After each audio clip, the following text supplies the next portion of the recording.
Well, we got a little sticky situation here.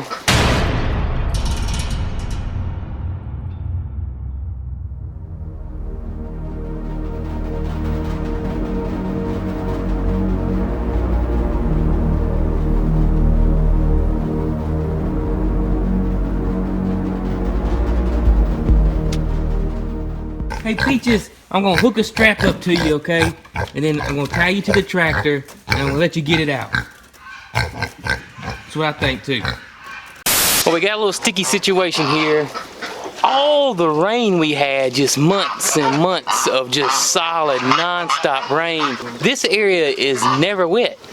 Never got stuck here, never wet. Mrs. Cog Hill was coming to put a feed barrel over here by the brooder for the chicks, and this happened. It's pretty stuck. We gotta try to figure out how to get it out.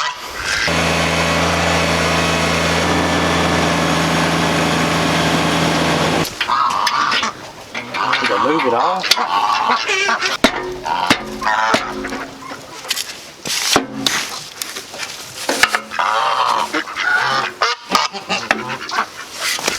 How in the world did the box plate get that deep?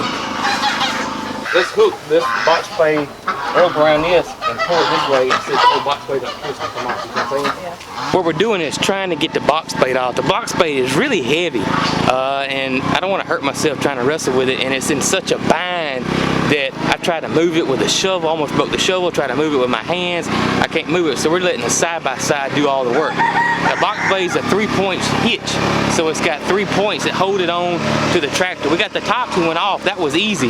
The sides are what giving us trouble, so we just got one side off by pulling with the box plate, pulling with a side-by-side.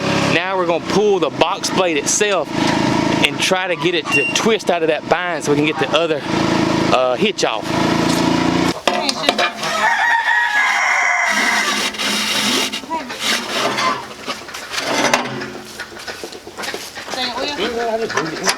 Alright, go with it. You okay?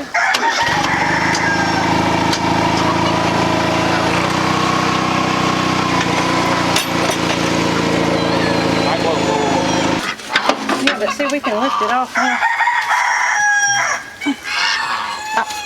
That'll work.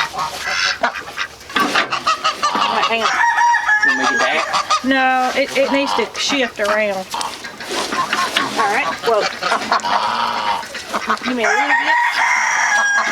Alright, and then we'll pull the box plate out.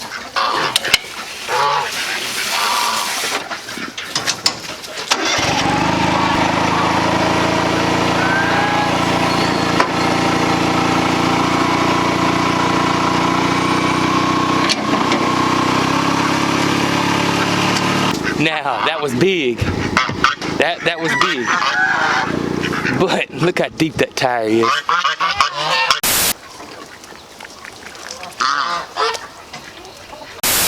We're gonna try to hook the side-by-side up to this with the bucket in the front, and hopefully without that box plate digging, we'll get it out.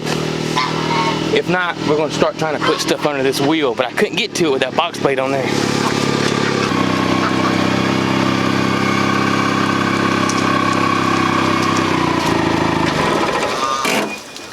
Did it come out? Oh. You know, if you hadn't told me if these chicks needed a food instead of those, it wouldn't be. Well, it's never been that wet. I know. Well, I put the food barrel here just 2 days before. I know it. You ready? I'm ready.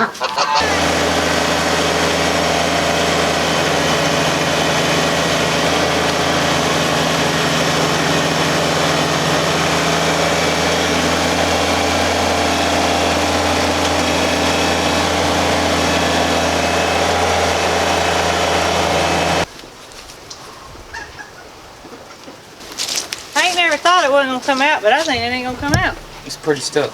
It's bad stuff.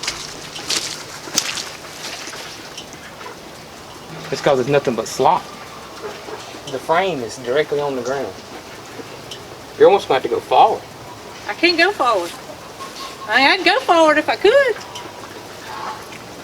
You want me to try to go forward? So nothing's worked so far. I really like to go forward, but we can't, and I'll show you why. Look, it's just pure wetness from all of the rain, we got. So going forward with something is not an option really, that I don't think. Plus it's gonna be so hard to get into. Where it's at, it's gonna be hard to get something in there. So we think we got figured out where we might can come around the backside and bring the truck, we think. What we were attempting to do actually has made it worse.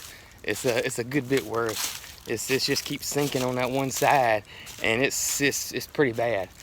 So we're hoping that we can get the truck in there. This turned out to be way harder than what we anticipated. We didn't think it was gonna be near this hard. We thought we could just take the box plate off and it would pop right out. We've gotten the tractor stuck bunches of time, and it looks like in places that are way worse than this, but this one got us.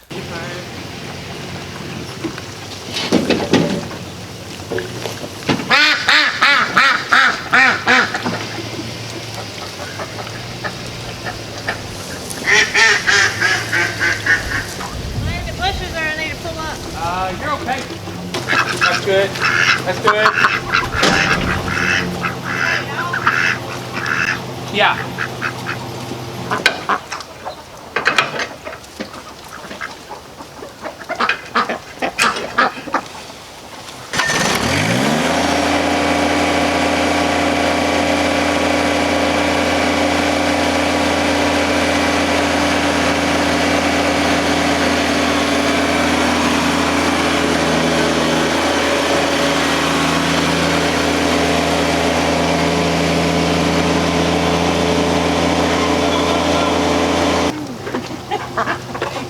You were this close from that 3-point hitch hitting the truck. When I hit, it rolled back. Reverse, I could see it on the camera, and that tooth was in the camera.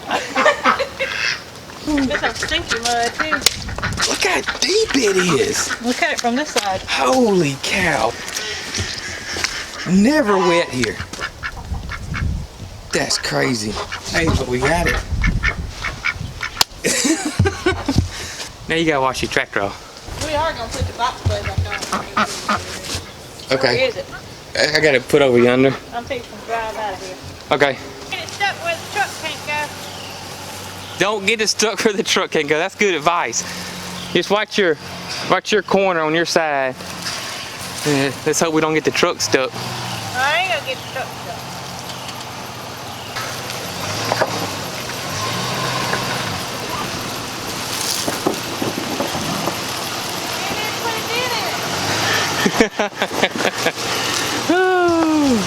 There's one thing me and Mrs. Cog Hill always say we'll always have as long as we got a farm, and that is a 4-wheel drive truck.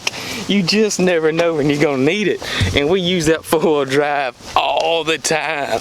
Whoo, whoo, whoo. I started getting a little worried. I started thinking about friends that I could call that had tractors that could come get it out, because I didn't think we could get the truck in this area. If I'd have known that, I probably would have done that first, but we got it out. That's the good thing.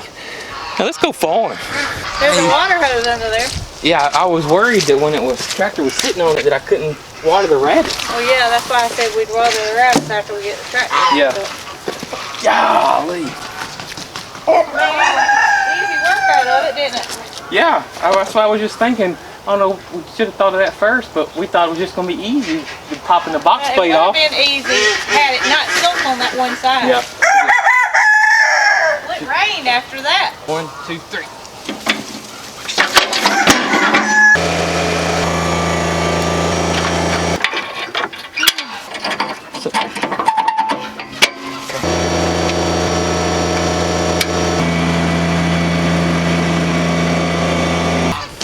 Now that we got the tractor out, we can go back to work and do what we're going to use it for, and that is getting feed to the meat chickens.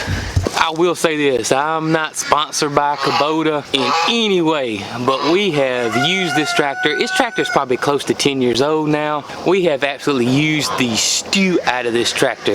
And we got the small Kubota, and we always thought, do we need it? Do we not need it? Do we need it? Do we not need it? They had a good deal going on with new ones, so we bit the bullet and got it. And one of the best investments we ever made. We use this thing so much. And not just, you know, excavating or digging or box blading or anything like that. We use it a lot more for moving feed, old produce. Gosh, I've even stood in a bucket and Mrs. Cog Hill lifted me up where I could cut limbs on a tree. Hay, you name it, we use this thing a lot. And I'm gonna be honest with you, we abuse it. We don't baby it at all. We work the stew out of that sucker, and she hadn't let us down yet. She might get stuck every now and then, but it's not her fault.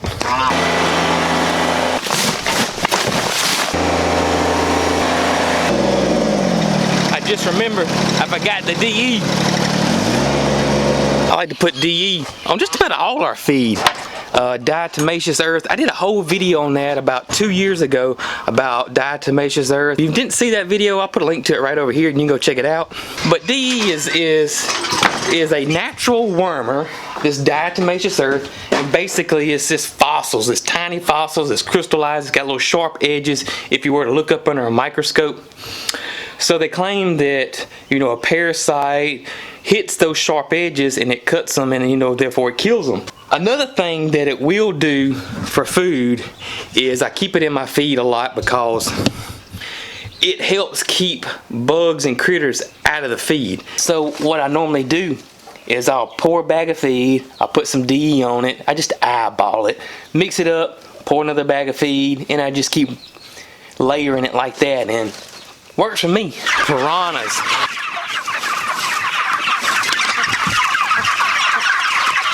I like to feed them outside for the most part, unless it's going to be a bad cloud. I mean, unless it's going to be a nasty day, then I feed them on the inside. But I like to feed them outside. They'll, of course, they're crazy right now, but a few minutes they won't be like this. They'll gorge and then they'll go about their business. But this encourages them to walk around outside, to scratch, to stretch around, and just not be cooped up in a coop all the time. But it's been working well for us, really, really, really well.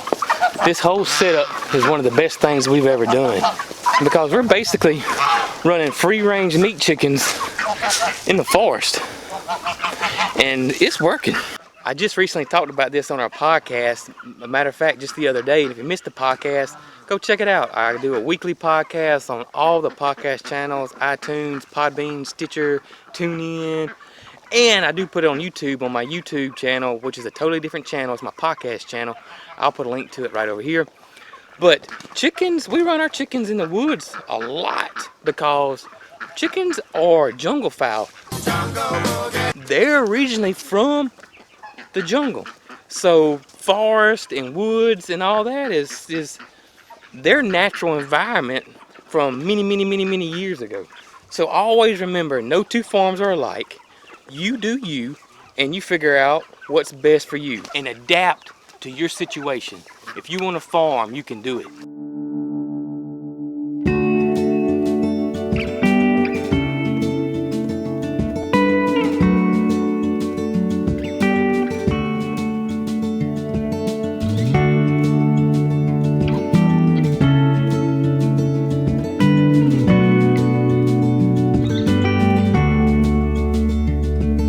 Walk, come walk with me.